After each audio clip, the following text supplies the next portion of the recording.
All right, so let's get to the story of Charles Kinsey. Charles Kinsey, who was working for an assisted care facility, a behavior specialist, was giving care to an autistic patient of his. The patient left and got away from the facility, from the housing, and ended up in the middle of the street. Charles Kinsey went to bring him back. And in the middle of this, someone called 911 and said that there's a black man with a gun.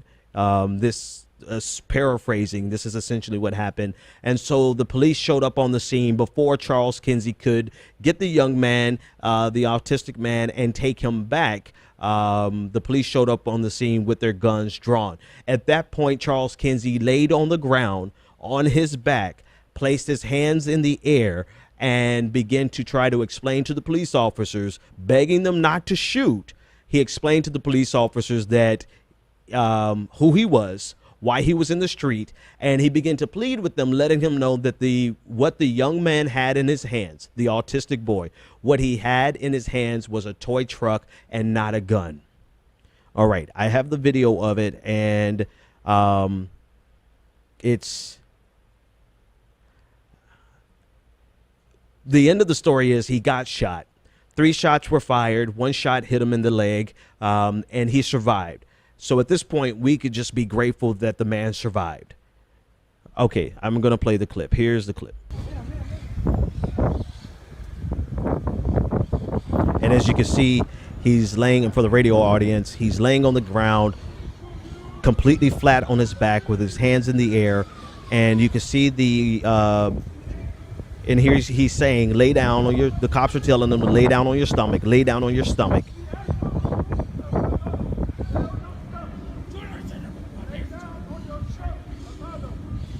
Okay, correction.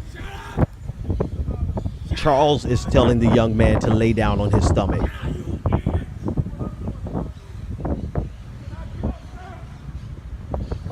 And this continues to go on. He has a toy truck in his hand. I'm a behavior tech in the group home.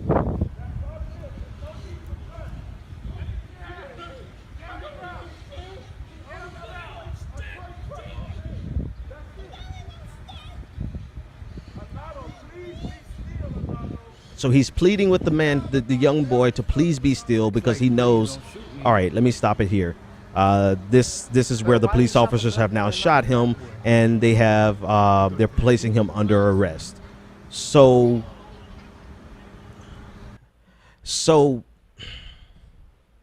he's pleading with the police officers, and more importantly, he's concerned about the young boy.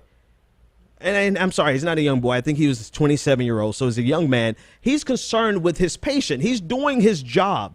And he's on his back pleading with the young man, the young autistic man, to please get on your stomach, because he knows that this can go south really quickly if they mistake what the boy had in his hand, the man had in his hands, to be a gun, and it was a toy truck. And so he's pleading with the police officers, saying, this is a toy truck. I am a behavior tech. This boy is in my care. And then he's talking to his patient, saying, please get on the ground. Please lay on your stomach. And ultimately, the police officers shoot 3 times. And I'm so glad that they did not hit, one, that they didn't kill Charles Kinsey, number 1. And then number 2, I'm so grateful that they did not kill the patient, the young man. So grateful for that. Ultimately, he got shot in the leg. He's recovering. He's going to be fine. But when he asked the police officer, why did you shoot me? The police officer said, I don't know. And you know what? I believe that the police officer reacted in a situation and doesn't understand why he reacted in that situation, because he doesn't understand the conditioning that he has gone through to make him react and behave in that way.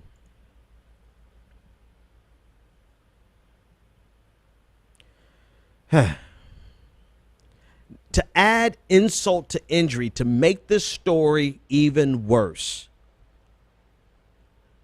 as if it can be worse, the Dade County police officer, the Dade County Police Union head, there's actually two different counties, two different police associations that are involved with this portion. But the first association head, his name is John Rivera of the Dade County Police Benevolent Association, says that the officer was actually trying to protect Kinsey because he believed the autistic man who was holding a toy truck had a gun, but then he accidentally shot Kinsey instead.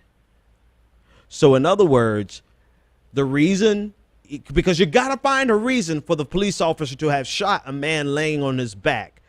And I said it this morning. I said they're going to do everything they can to find some way to justify this.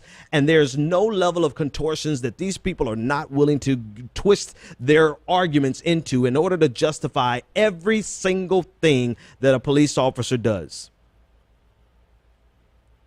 And so John Rivera, who leads the Dade County Police Benevolent Association, says that the officer was trying to protect Kinsey because he thought the autistic man had a gun, but he accidentally shot Kinsey instead. First of all, you're full of shit because you're lying, right? You're making up and fabricating a ridiculous story and you expect us to believe it. Kiss our asses. No.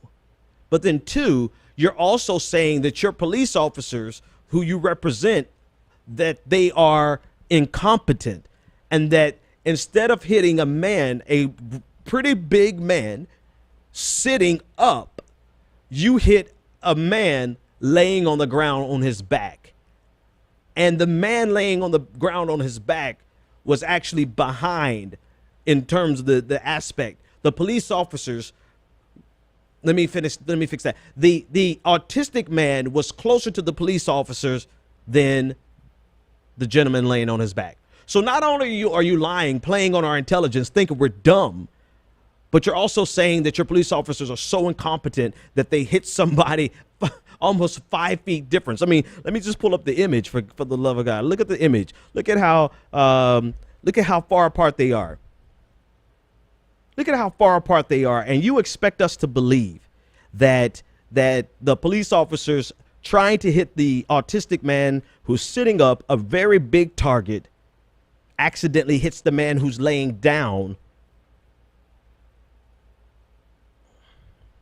No, they're not 5 feet apart, but they're far enough apart for them not to make that kind of mistake.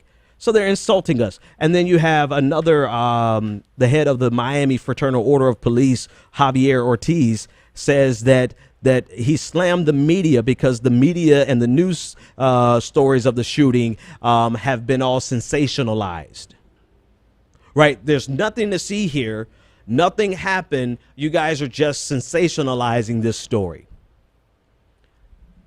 The police unions serve one of the most nefarious and disgusting roles in society, in American society. Their role is to do anything and everything they can to justify anything and everything, all types of behaviors of police officers, and never to correct their police officers, never to bring correction and recommendations for improvement. No, they always find a way to justify every behavior. Police, benevolent associations, the unions, the fraternal orders, they are all there to be a repugnant, public-facing voice of the very worst of the police departments. At least at a minimum, that's what we always get of them, because every time they have to come public and say something, it's because there's somebody that their police officer shot. And I'm sure they do nice things in the community, and I've donated to them back in the past. I get the Fraternal Order of Police thing in the mail, and I'll send something in the mail. So I'm sure that there's some good things that they do, right? Okay, good. Congratulations. But when they get on the news, they get on the news because one of their officers has shot somebody, and their job in the public's eye is for them to justify everything that police officer did, which to me makes it seem and makes me conclude that their role is just one of whitewashing, justifying propagandizing everything that happens and comes from police departments. So John Rivera, who's the head of the Dade County Police Benevolent Association, and Javier Ortiz, who's the head of the Miami Fraternal Order of Police, slammed the news story as sensationalism. It keeps happening, and it keeps happening in a way that they say, well, if he had just not been playing with a toy gun, okay, this guy was unarmed and he got shot.